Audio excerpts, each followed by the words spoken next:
recording, and let me do the go live. And we are live streaming. And you know what I always say to all of you? Thank you. Behave yourselves, or not so much. Okay, here we go.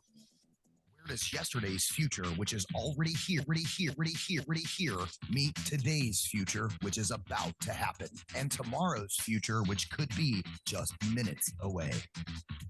Welcome to Technology Revolution, the future of now, where host Bonnie D. Graham asks savvy futurists for their predictions about the tech-driven trends that are shaping our future right now. Here's your host, who will take us into the future of now, Bonnie D. Graham. Hey, thank you to the voice of Ryan Treasure, Bonnie D here. This is so exciting. Week 1 of my 9th annual Crystal Ball Prediction Special. Used to do it with 14 guests in an hour when it was only on the phones. What a ride that was. Now I have the privilege of watching my guests think and project and be visionaries and futurists, because we're on Zoom. So welcome, welcome, welcome. I have a little poem, those of you who follow the show all year, and thank you to our fans, our listeners, our viewers all over the world. This year, we were ranked number 6 on the top 70 technology podcasts to listen to in 2023. Thank you, by FeedSpot. We've dropped a little in the rankings now, so I'm counting on all of you. Let's bring those numbers up. But I have a little bit of, we've been focusing on AI this year. I have a little bit of breaking news, and then I'm going to read my poem, which is something I input text to ChatGPT. It gives me back in 1,000, 2, 1,000. There it is, like less than 3 seconds. And then I edit it and change it so it sounds like a human wrote it. Sometimes it does. But here's the breaking news. This is from AI Tool Report. If any of you want to get that newsletter, let me know. It was from yesterday, the 5th of December, 2023. In 2023, AI's impact on technology was significant enough to influence the word of the year selections, get this, of the Oxford Dictionary, the Cambridge Dictionary, and the Merriam-Webster Dictionary. What do you think of that, Bob? The words hallucinate also made the top. Authentic made the top. I say real deal. I don't like authentic anymore. And the word prompt was a runner-up. So that's why I've been doing the future of something and AI all year. So let me read my poem. When I call your name, just wave. Okay, here we go. Welcome, worldwide audience, seekers of time's reprieve, to week 1 Crystal Ball predictions, where 2024 we will weave. With host Bonnie D, aka Maestro Ella of Manana, somebody called me that, Sultaness of Speculation, Kirsten, I can't believe this, and the Diva of Divination Drama. No Doc Brown DeLorean needed. Our journey won't be too wild, but mind-bending, oh yes, like Marty McFly's guitar riff he styled. Hope you like that. A panel of seers, futurist creme de la creme. Wave when I call you. Mary, Dan, Jed, Josh, Kirsten, Bob. Are you all waving? I don't see anybody waving. Let me do it again. Mary, Dan, Jed, Josh, Kirsten, Bob, Jason, Tom, and Eddie. She will welcome each of them. Leaders with vision, predictions on the air, a trip to the future. Marty McFly's can't compare. 2024's technologies our panelists will unveil, confident and articulate.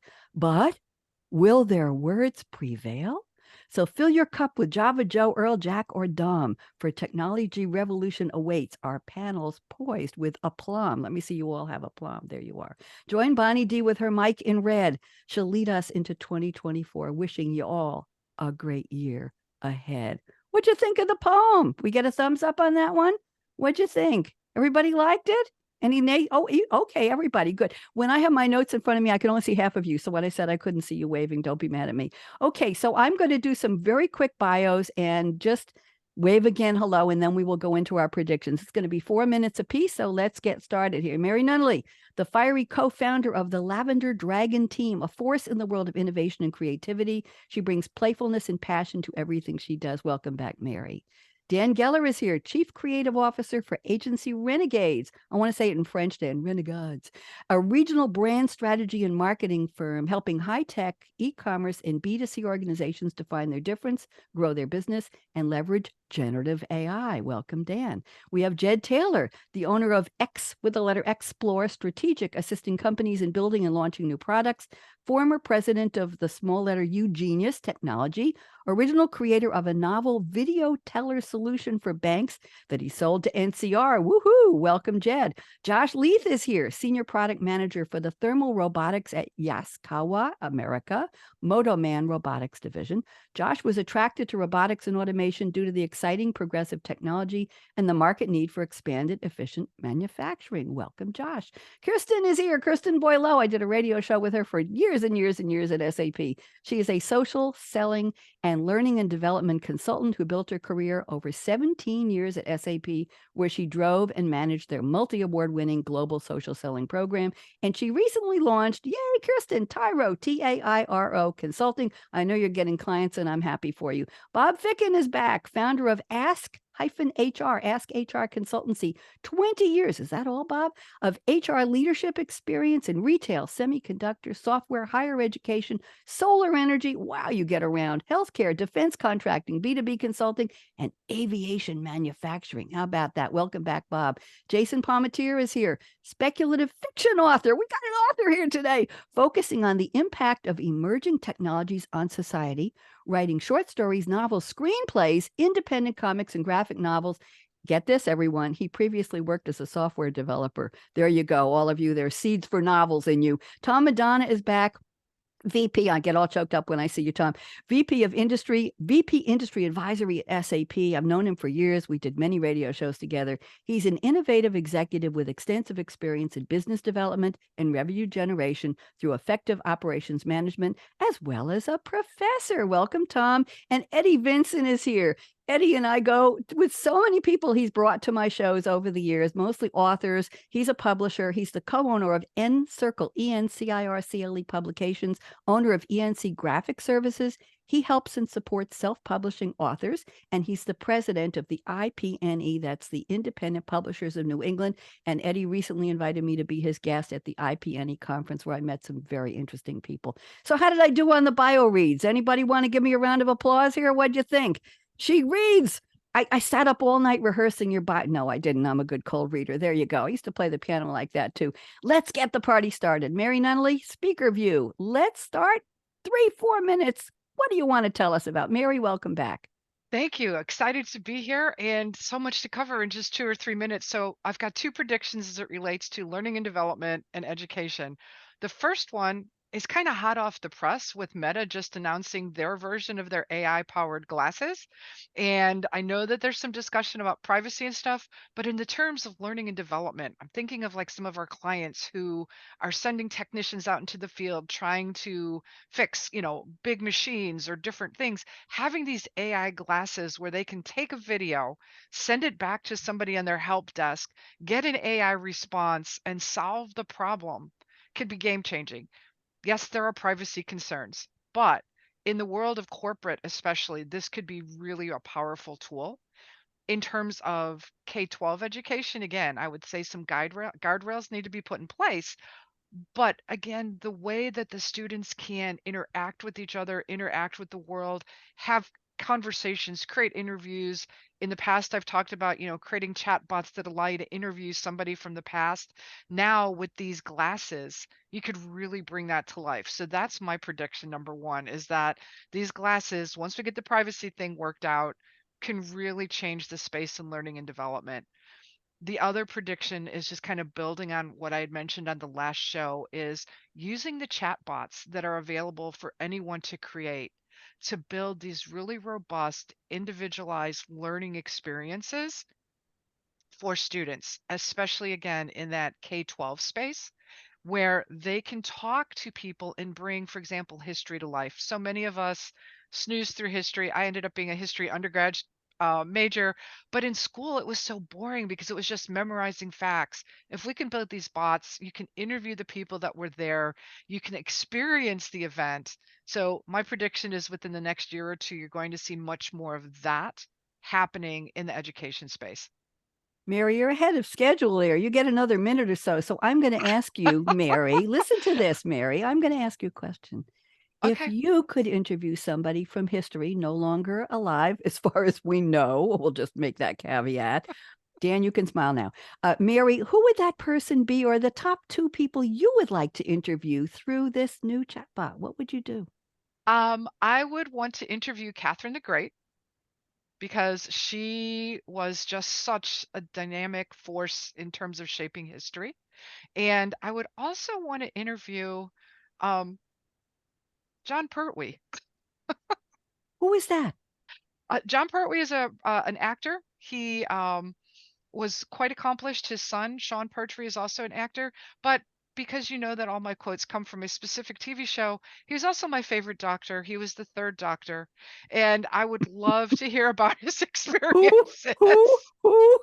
There's an owl in here. Who?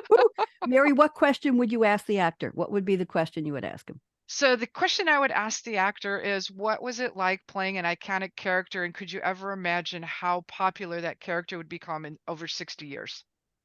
Okay, very interesting. If we have time, in addition to what people are drinking over the holiday, I might ask you if you could go back and ask a question or interview somebody who's no longer with us, who that person would be. That's an interesting filler question. Thank you very much, Mary. Delighted to have you here. By the way, Mary has been a resource for me this year in bringing me topics, bringing me other guests, bringing me a lot of very, very interesting people, as many of you have been. So thank you very much. If you came to this show through the good graces of Mary, we say thank you to Mary Nunnally. Become a friend as well, and a wonderful poster on LinkedIn. There we go. Dan Geller, he's got to leave early, so we moved him up to number 2 on the lineup today. Dan, I will give you some information about a microphone later, but let's see how you do. Dan, 3 or 4 minutes. Go ahead and regale us with your predictions. Yeah, mine's kind of hopes to be positive. I think there's a lot of fear that we've heard about where people are thinking that they're going to lose their jobs to AI. And I just don't really think I don't really think it's as bad as people think. I actually think there's going to be a lot of new jobs that are coming in. And so when I talk about like new jobs or the loss of jobs, I think you have to kind of balance it out with what's going to actually show up. There's a quote on the internet that has been flying around, and a lot of people like me use it, which says that you're not going to lose your job to AI. You're going to lose your job to someone else who knows how to harness the power of AI. And I think that's true, but I think that we really need to look at how jobs are probably going to shift.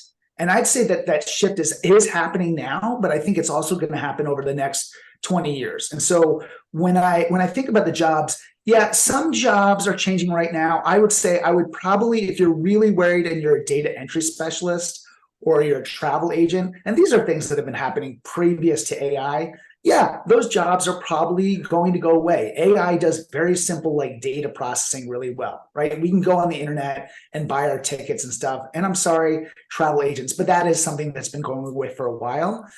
But I think so. Yes, there are some jobs that will change right away or in the very near term. But you also have to look at some of the new jobs that are coming in right now that AI has just produced. And so I'm talking about like machine learning jobs and some of the kind of AI data research jobs that are coming in. And these are really high paying jobs and they're kind of especially. So this is like net new creation of jobs. There's supposed to be at least 100,000 machine learning jobs right now in the world that are available. So these are very high paying jobs.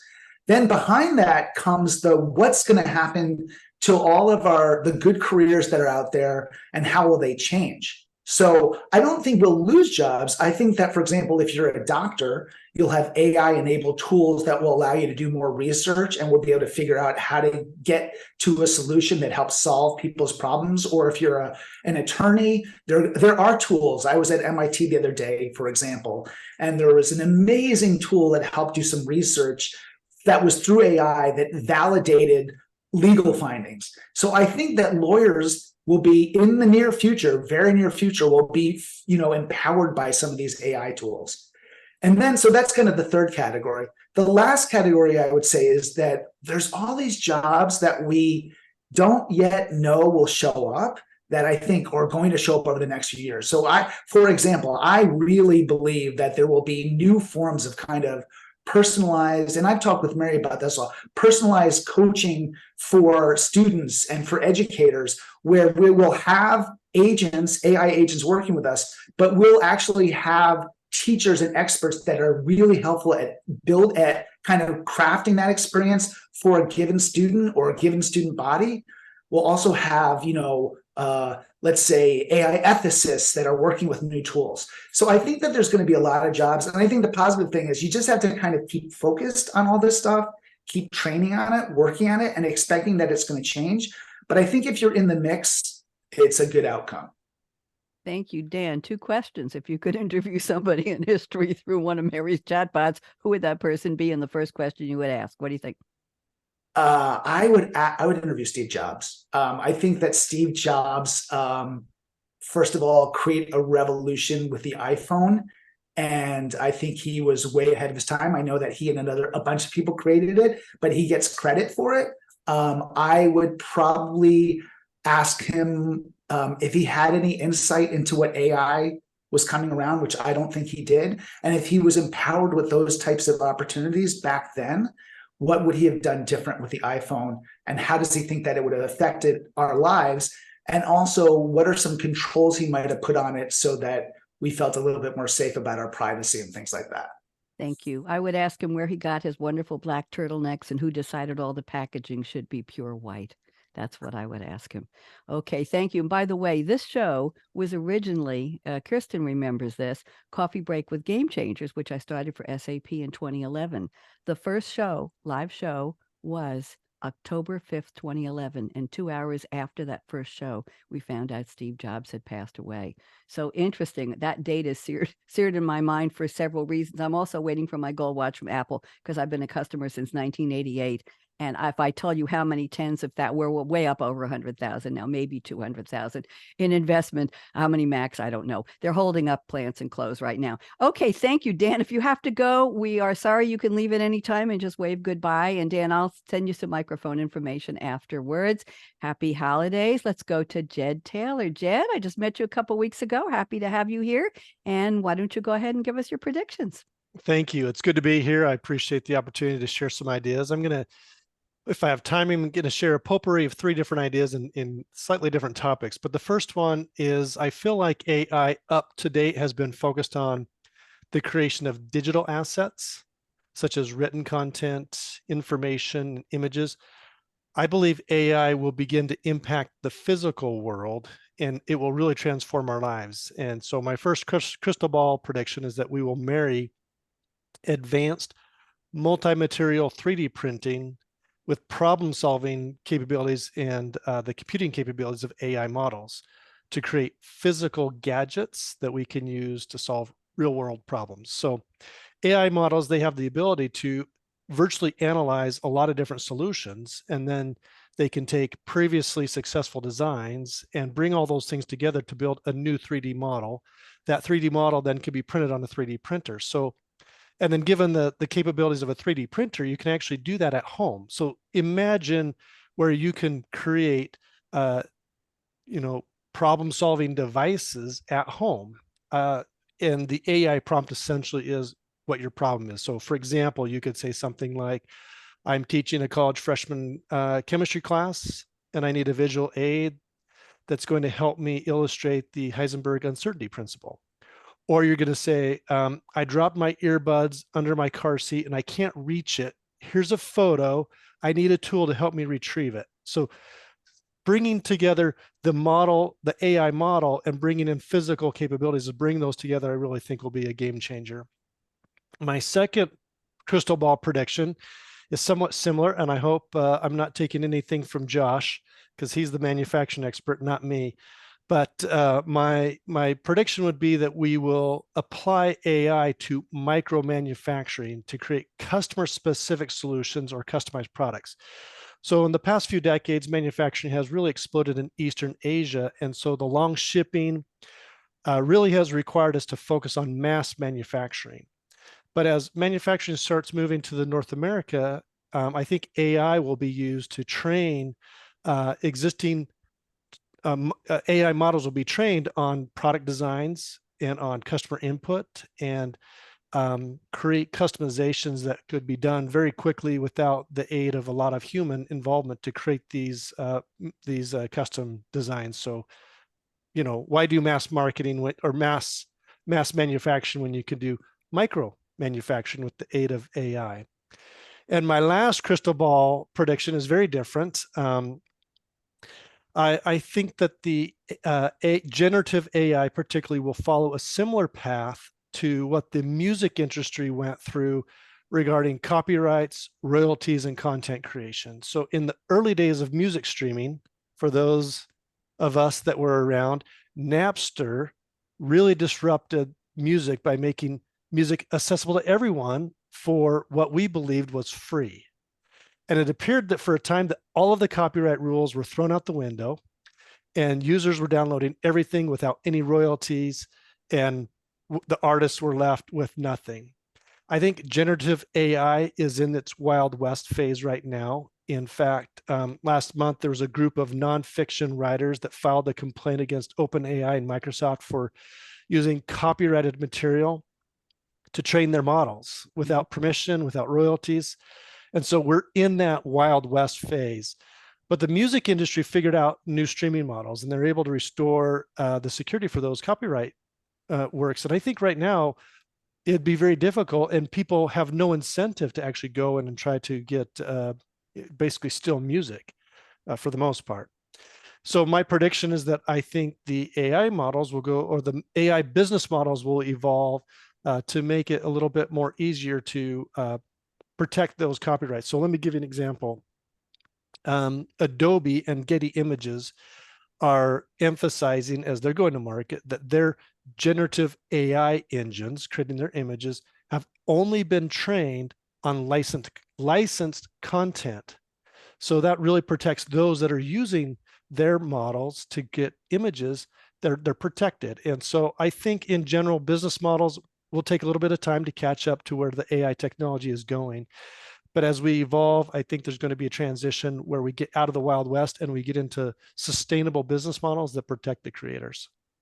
Thank you. That will be a big relief. And we know what Hollywood has just gone through, right? With the writers and waiting and wait. By the way, a lot of I watch French language detective thriller, romantics, whatever, mostly procedurals.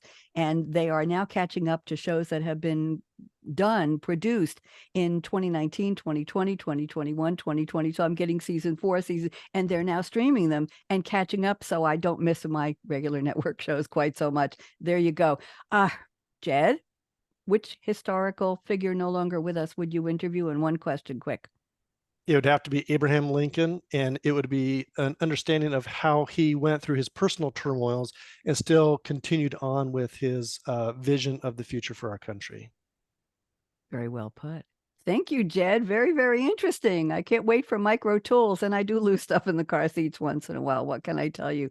Thank you very much. We'd love more examples at the future time. Josh Leith is with us. Josh, you've just been summoned by Mr. Taylor, so it so happens you're next in the lineup. Josh, welcome. Let's hear from you. What are your predictions? Hi, Bonnie. Thanks also for having me here. It's exciting to be part of this group. But yeah, I'd say Jed is right on with kind of what my predictions are. So my predictions have to do with industrial robots and AI in 2024 and beyond.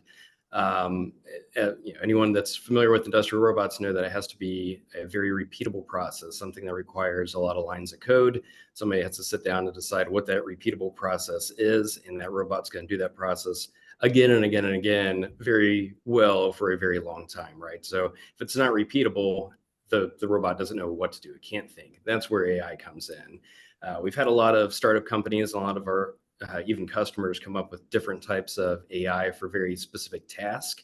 But that's usually PC based. It's happening on a very expensive supercomputer, for example, and you get latency issues when it's going from computer to robot. So last week at IREX, ourselves and some other companies in the industry released more AI-driven robots that are happening within the processors of the robot itself.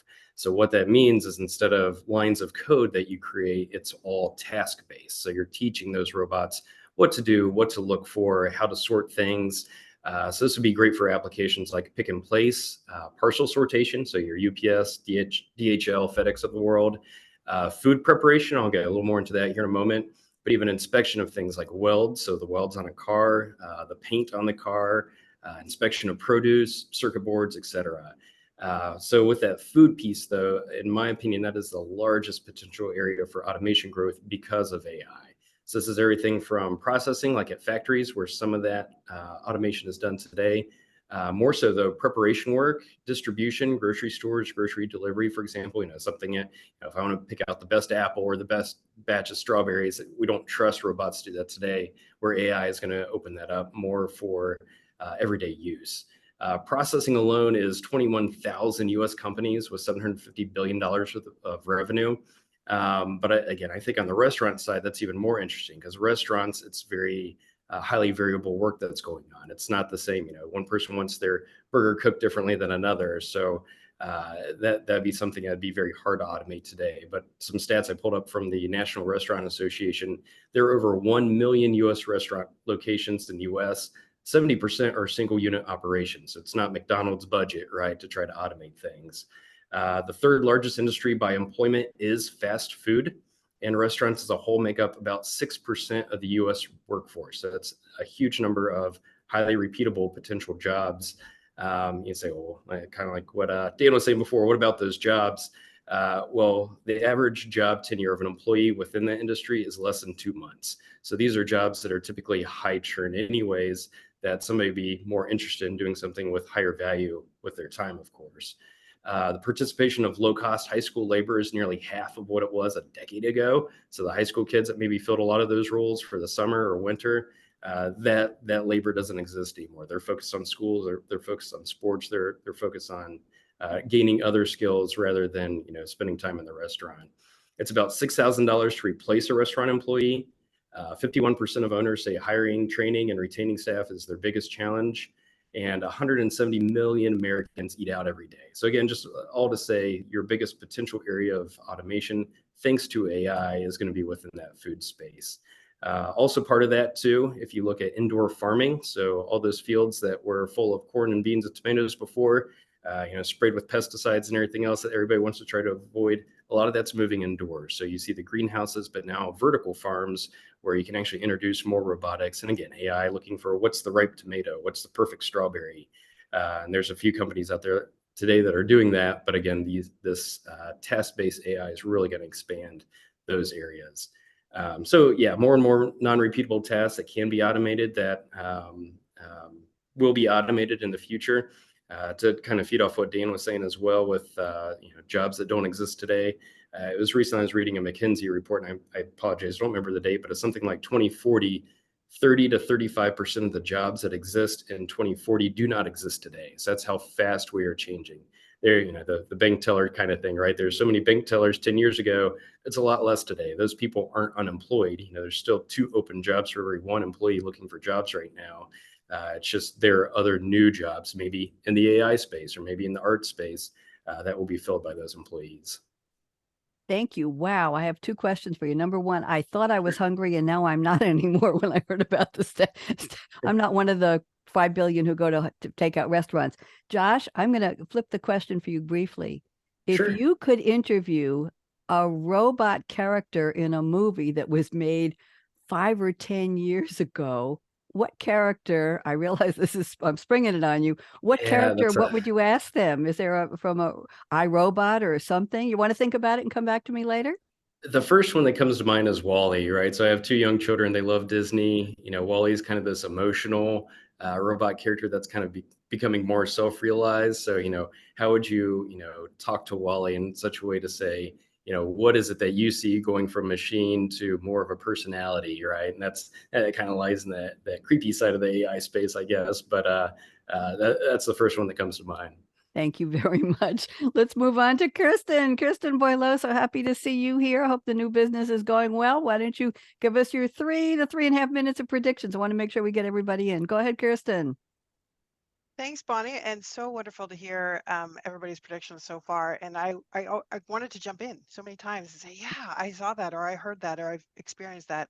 Like Josh, you were talking about industry robots, and I come from an agricultural industry background, and we used robots in manufacturing way back. That was a long time ago, 25 years ago.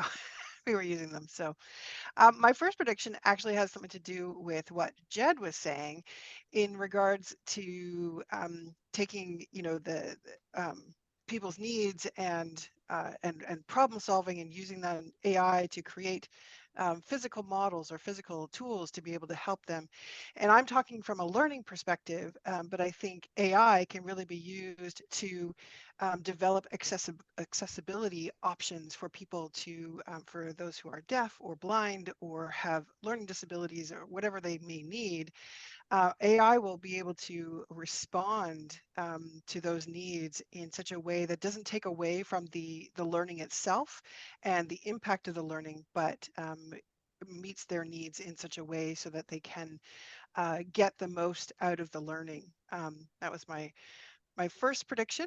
And I think that that will be really interesting as from a corporate environment, there are so many people that need that accessibility option. But the way that we've gone about it in the past with just providing some text along the bottom, which isn't necessarily accurate, those kinds of things really, I think there's a lot of opportunity for AI to really step up the game there. I also think that one of the biggest factors that impacts the generation of content. So as you're building out learning programs and building out learning content, one of the biggest impediments to that is time, because it requires so much person hours to actually develop that content, to think through what needs to be a part of that content, and then do all the iterations to finally get to an end result from an instructional design perspective. AI can actually create some of that content, that initial content, and then you can leverage your subject matter experts within the business to be more of editors and refiners of that content rather than actually creating it from scratch, and that takes a lot less time off of them. There are some issues with that. There's some, I actually have used it in my own business, and have found that if you're not very specific about exactly what it is that you are looking to generate content on, or if there's perhaps a misunderstanding, it can create more issues than it does solve problems. However, as we all learn and as we all move forward with utilizing AI in this way, I think there, be a lot easier to get around those kinds of things. And I think another thing that I'm really excited to see happen is creating learning that is responsive. So in learning, you often have like some sort of knowledge check at the end of a session.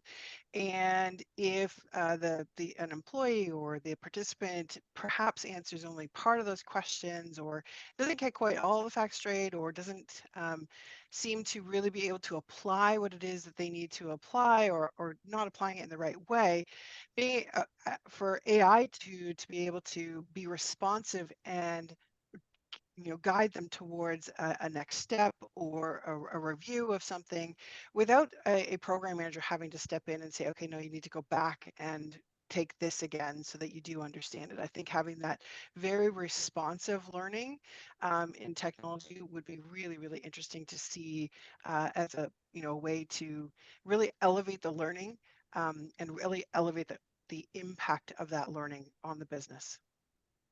Thank you, Kirsten. Who would you like to? Always lovely to talk to you. Who would you like to interview? Who's no longer with us?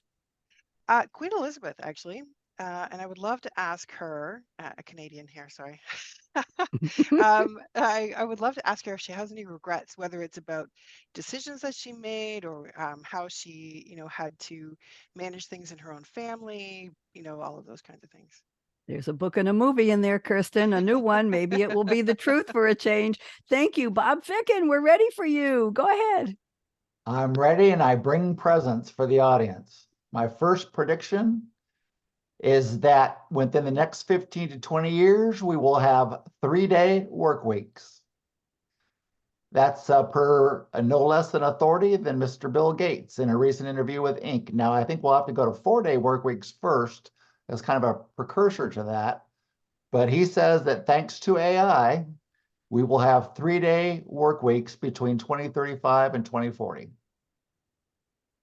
So happy holidays. And My second one is, according to Sam Altman, the CEO of OpenAI, or is he with Microsoft? at this or is he moment, at this minute back in with- time, yes, he's back in Okay, OpenAI. yeah. He says that as fascinated as we are with AI today, AI will be quaint within a year. What's coming next will be even more than what we have today. So much more. In fact, according to Sam, all the things that we talk about, whether it's 100% cures for all disease in medicine, thanks to scissors and DNA work, or individualized education, or flying cars, we'll see it all here in the next 15 years or so. You won't bother. My next one is, you won't bother with software or operating systems anymore. You simply talk to your AI agent or your system, tell it what you want, and it will produce it. No operating systems, no nothing. It will interpret your command and it'll know what to do, which is going to drastically change computers and cell phones. And in fact, I know, Bonnie, you didn't have a chance to look at it, but yesterday I sent Bonnie some information about a 2-inch square pin that people can wear now that is connected to T-Mobile, and you can talk to it. It will notify you of your flight spend reschedules, whatever you want. It's going to be pretty incredible. And then my last prediction is, your AI agent will be a voice in your ear. We won't need to use computers or cell phones or anything anymore. You're in your ear, whether it's slightly, similar to the iPods we wear today, or the, whatever we use. Everything will be in your ear. You'll tell your AI agent, I need to find some chicken masala for dinner tonight. Where do I go? And it will direct you. Or my flight's been, it'll tell you your flight's been delayed. Do you want me to book you a new one? And you'll say yes, and it will do it. Or I'll present 2 or 3 offers to you, and you'll tell it which one you want. It's going to be pretty incredible. And then the flying cars, a little specifically, I dug into that a little bit. I think it's going to happen sooner. It's going to happen probably by 2032. We're going to see flying cars by the Jetsons. Bob, thank you. Bob, I'm hungry. I'm ready for chicken marsala. Last time I had it, it wasn't very good. So if AI can give me a better restaurant. Bob, who would you like to speak to from history? And one question you would ask them. Sure. I would love to talk to Samuel Clemens, better known as Mark Twain. Ooh. Who had quite an imagination. And that's what I'd like to know, is where his stories came from and how he came up with all the wonderful books he wrote, the ideas for them. Thank you. Mary, see what you started with your prediction? My goodness, that's why I put you first. You got a whole new slant on the show. Jason Palmetier, we're ready for you. Jason, welcome. Let's hear from you. 3.5 minutes. Go. Okay, excellent. Thanks for having me. My prediction is, I'll just focus on writing, since that's what I do, and fiction writing specifically. And I think in the future, nowadays, agents and editors and publishing houses want series, because they know if they got an audience for a series, and the next book is going to have a certain number of sales. And so I think that the future of publishing is going to be that as an author, you're going to write 2 to 3 books in a series. And at that point, you're going to feed those books into an AI. And the AI is going to write the 4th book for you, say. And then you're going to go and tweak it, and it'll probably be like 80% done. And you'll go and tweak it, and then you get the 4th book and you put it out there. Then you'll feed that book into your AI, and you'll make the 5th book. So you're essentially training your own ghostwriter.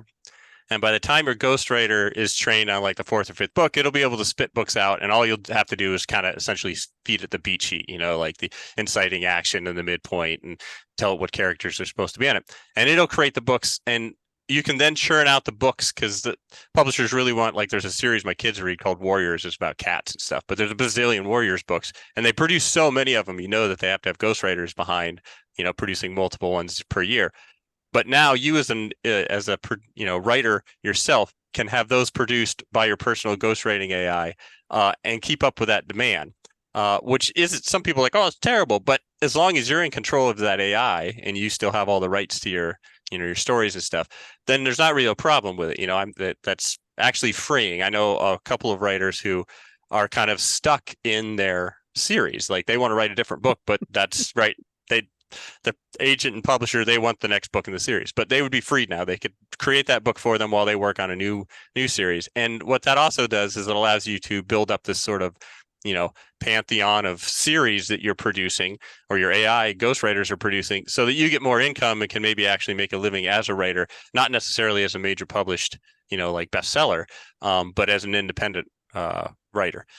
So I think that's my first one. The second one is a sort of ancillary in that, like, one of the big problems of being an independent writer is the fact that you have to go through the whole process of editing, and you got to find somebody to do that, and you have to self-publish yourself. That takes a lot of time and money, usually, because you have to pay an editor. I think there'll be a editor AI that gets created very soon that you'll just send your manuscript to, and it will do all of the, obviously, type setting type stuff. It'll go through and check for all the typos. Like we essentially have that now with Grammarly, but it'll do the other stuff too. I think it'll give you style tips, and it'll give you sort of a rating of whether it fits your style that you've written before. Other than that, I think that the next big place where AI can help is in the actual publishing itself, because right now, if you want to publish your own book, you go to Amazon and you got to jump through those hoops in order to put it out there. And then you go to, to put it on Nook, you got to put it in a certain format. I think there'll be an AI that does that for you very soon. If there's not one now, there may even be one now where you essentially give your manuscript to that and it produces everything that you need in the right format to go on those platforms. But yeah, those are my predictions. All I can say is, wow, I'm still working on my first novel, and I can't seem to, every time I go back to edit it and clean up the murder mystery part of this scathingly satirical comedy thriller, something almost murder, I have so much fun writing more, Jason, that I just keep writing and writing and writing and never get. So I'm finally putting in something like, if you really want to get to the murder, turn to page 33, because I'm just getting lost in the details. And Eddie will be after Tom, and we'll hear about the publishing side. Jason, it was very exciting. Jason, I'm going to ask you, what writer or someone else would you like to speak to from history in one question? Okay. I'll say J.R.R. Tolkien, and just to see, I would ask him now, like, if you see the explosion of everything like Dungeons and Dragons, which is really inspired by, his writing, what he thinks of that the state of sort of the high fantasy thing that he created, and whether he's pleased with it or if he's like, oh, well, that's not what I was going for. Thank you very much. And I was intrigued with your comment about series. If you feed your original novel into AI and say, write me the 4th version or the 5th in the series, you own that content. You're absolutely right. It's not stealing from anybody, but maybe some thoughts from what's already in the LLM on styling. So there is probably a gray area in there. Let's move on. Somebody mentioned flying taxis, and we've got our automotive expert here waiting in the wings, Mr. Tom Madonna. Tom, you're up. 4 minutes, go. Thanks, Bonnie. I think, a couple of topics I've brought up in the past, and I think are going to make predictions in regards to things that will be happening. Data is underlying pinning of every conversation we've had today. And the ownership of that data is probably the biggest legal problem that's coming up. So I predict that there'll be some land-setting legal case next year in regards to trying to solve the problem that Napster started with this music, and that'll be the same case going on. So as we start to look at the data, we start looking at the execution, who owns it, how's it being used, what's the copyrights on it. I think that is going to be one of the larger topics that AI is going to have to deal with over the course of the next year to 2 years. I think security is second, and that was brought up by Mary in regards to some of the things with education. I think the security of the data, the security of what's being done, how it's being used. There's a commercial that's just out as of recent where they were actually publicizing to parents the number of photographs are being put out by their kids in regards to picking pictures, et cetera, where AI had taken early pictures and then basically graphically enhanced them to older age individuals, took their identities, stole the identities, and then started using them online. in regards to it. And at this point, I think the subject of the conversation was a 5-year-old, and they already had a social security number, multiple jobs, filed pieces, et cetera. So really interesting in the fact that that's already there, and that security is that privacy is already being put out there. So I think there's going to be another case that's going to be part of that. Both of those, I think, will happen in the next 2 to 3 years. But as you apply that in a right way of thinking, I think there's things that I think are definitely examples that have been very beneficial this year. Take the Beatles' last release. They just came out. They were able to take John Lennon's vocals and put it together with the current Beatles and actually produce their last hit. And it was a great understanding of not only the song, but also of the sound that they produced back in the 60s and 70s. I think the other thing that's interesting that was mentioned is coding. I believe that you're going to see the first coding engines that are going to be out within the next 12 to 18 months, where you're going to be able to basically put in the conversation. We've already got one, but you put in the conversation, and the development is actually occurring behind the scenes.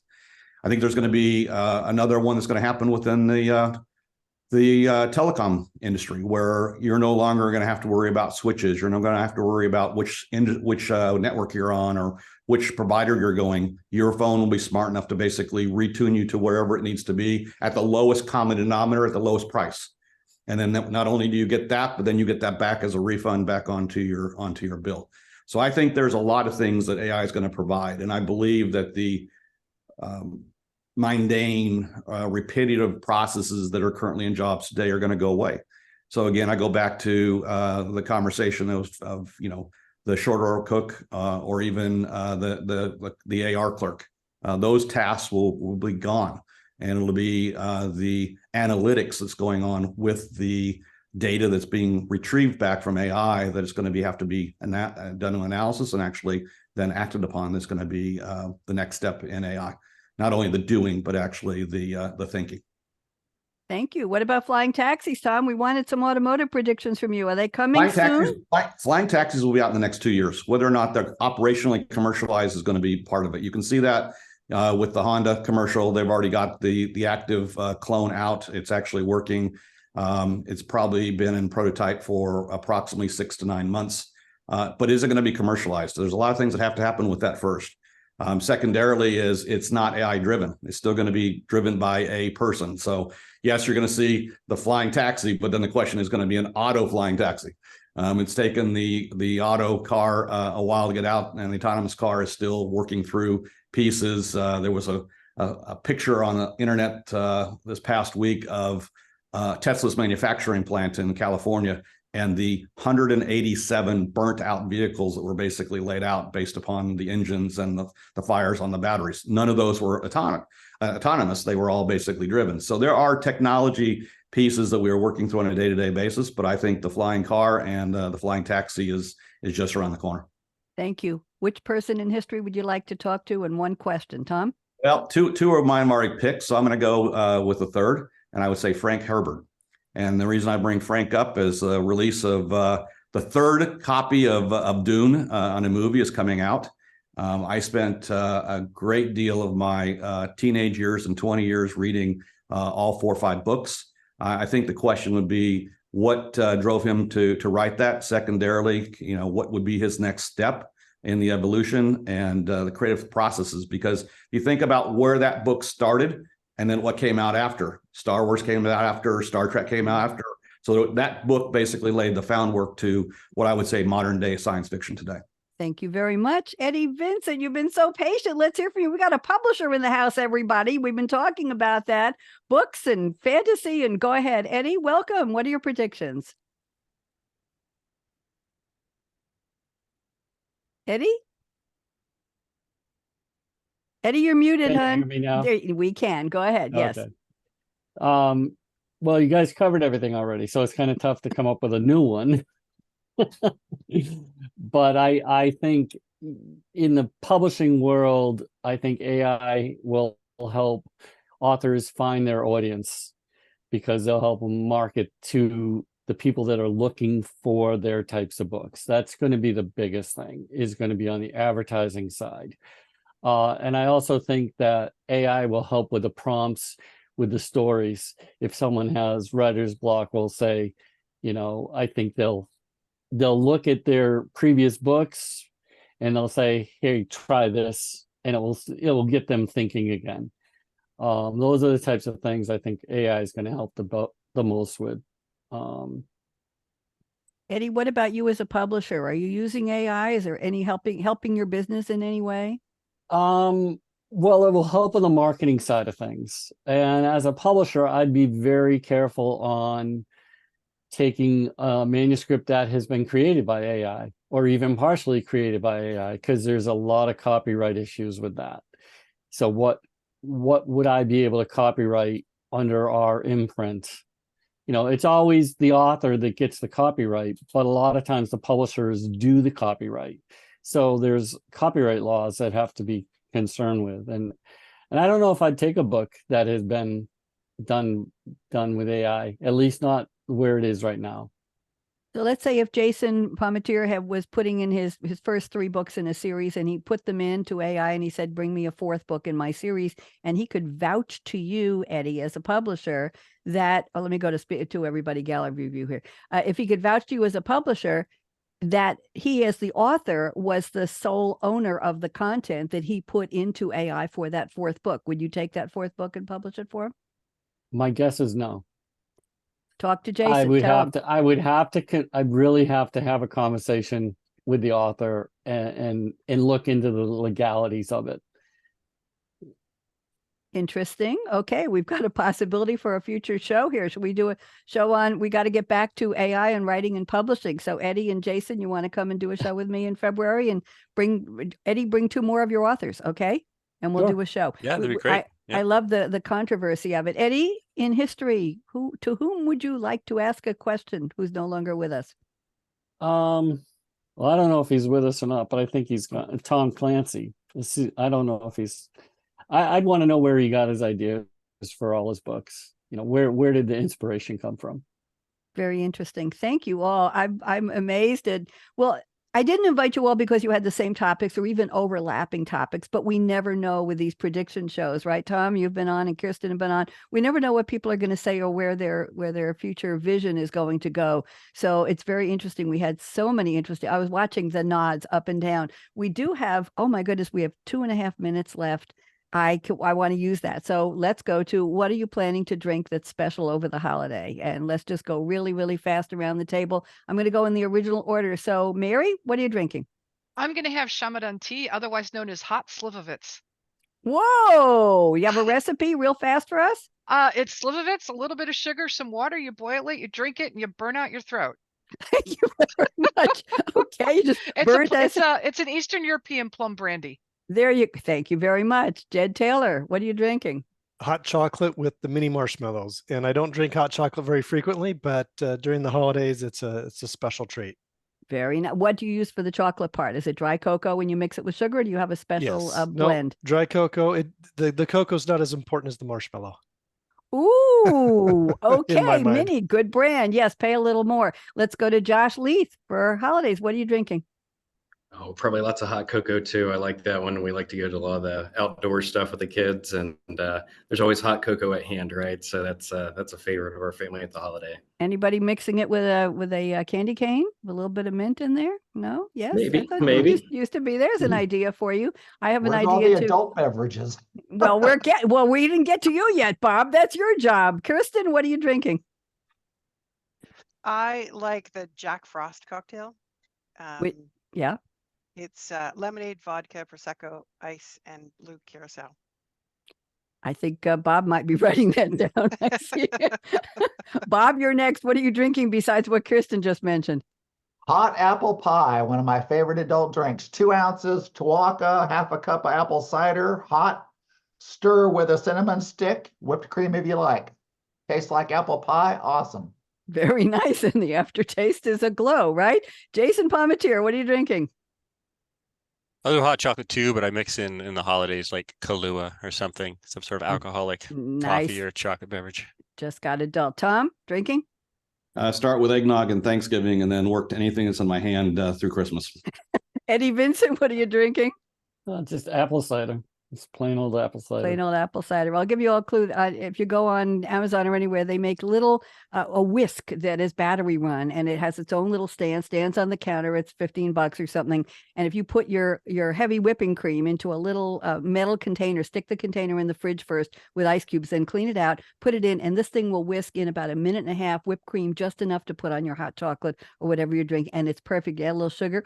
I said that, and do that. I want to thank Andrew, my engineer. I want you to all wave goodbye, and we have a quick out. You know what we're going to do at the end? I want you all to put up your finger. Stop waving first. We're going to do no, no, no. On the count of 3, you're going to say no, no, no. People say the future was already here, and our answer is 1, 2, 3. Loud. No, No, no, no. no. That's because, well, that was a little weak on the third one. No, because that was yesterday's future. It's come, it's gone. My sentence was the future. I didn't say it, and now I did, and it's gone. We're all going to do our best. AI, it's here to make next year and the years after a much better one. Now you can all wave goodbye. Bye to LinkedIn, bye to Facebook. Thank you, Andrew. Thank you to Voice America. And don't go away, panel. We'll do a debrief. Andrew, we good? Yep, all clear. Great job today, everyone. Fantastic. Thank you very much. Have an Yes, amazing it week, was. Bonnie. Okay, I'll see you next week. Let me stop this.